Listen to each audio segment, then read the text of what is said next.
In the Geek Room, still in the Geek Room, not like the cinema reviews, but Lord of the Rings, Power of the Ring, Amazon Prime, episode 8, the final episode in season 1. You know what, this is not my sort of fantasy. I don't do the whole elves, I was never a Lord of the Rings fans, although I have watched all the extended editions, including the Hobbit ones.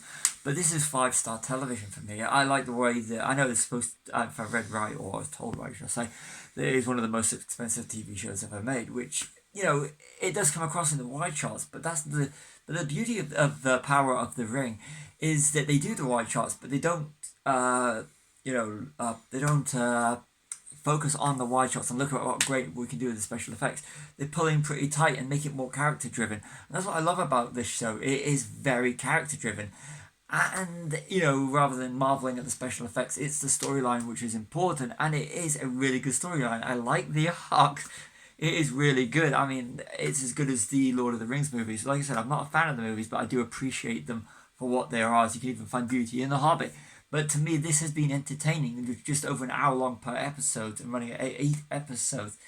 It's an easy watch, and it is an enjoyable watch, and I really do like it. I like the ways, and the thing that I really take from it is the characters. The characters are great, and the last episode is a continuation of the story, whereas with a lot of these seasons, the last episode does seem to be the one where it's like, let's get as much in as possible to go for season 2. Now, I do hope that they do continue the story with the season 2, as it's got a lot of places to go, and I actually really did find it interesting. For me, this is 5-star television.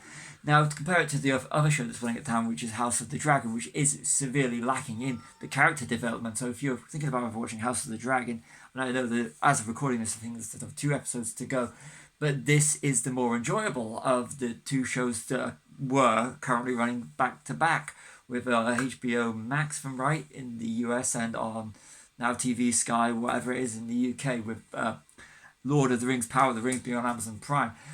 Lord of the Rings, the Power of the Ring is the more interesting watch, and it's more enjoyable watch. I mean, there's not one point where I go, why am I watching this? So just continuation films. It's an enjoyable watch, but it's a spectacle show that to me is not a spectacle show. It's one that is, like I said, it's character driven, it's story driven. It's not in your face. It's I think they define in the States as watercolor work talk. It's more of a, you know, this is enjoyable. This is a geeky thing, and you don't have to have really any true love of Lord of the Rings to enjoy it, which is what I love about it.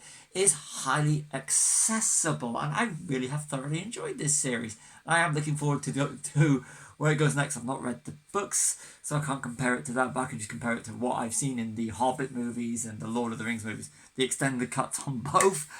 So it is. I do find this enjoyable, and anyone that detracts for it, you know what, don't listen, because make your own opinion up, but just don't be drawn into what the detractors are saying, and they just throw out negative energy. But for me, for someone who's not a fan of Lord of the Rings, I did thoroughly enjoy this show. I'm Stevie. This has been my review of Lord of the Rings, Power of the Ring, based on the last episode, and I hope I haven't put any spoilers in that. I'm Stevie. See you all soon.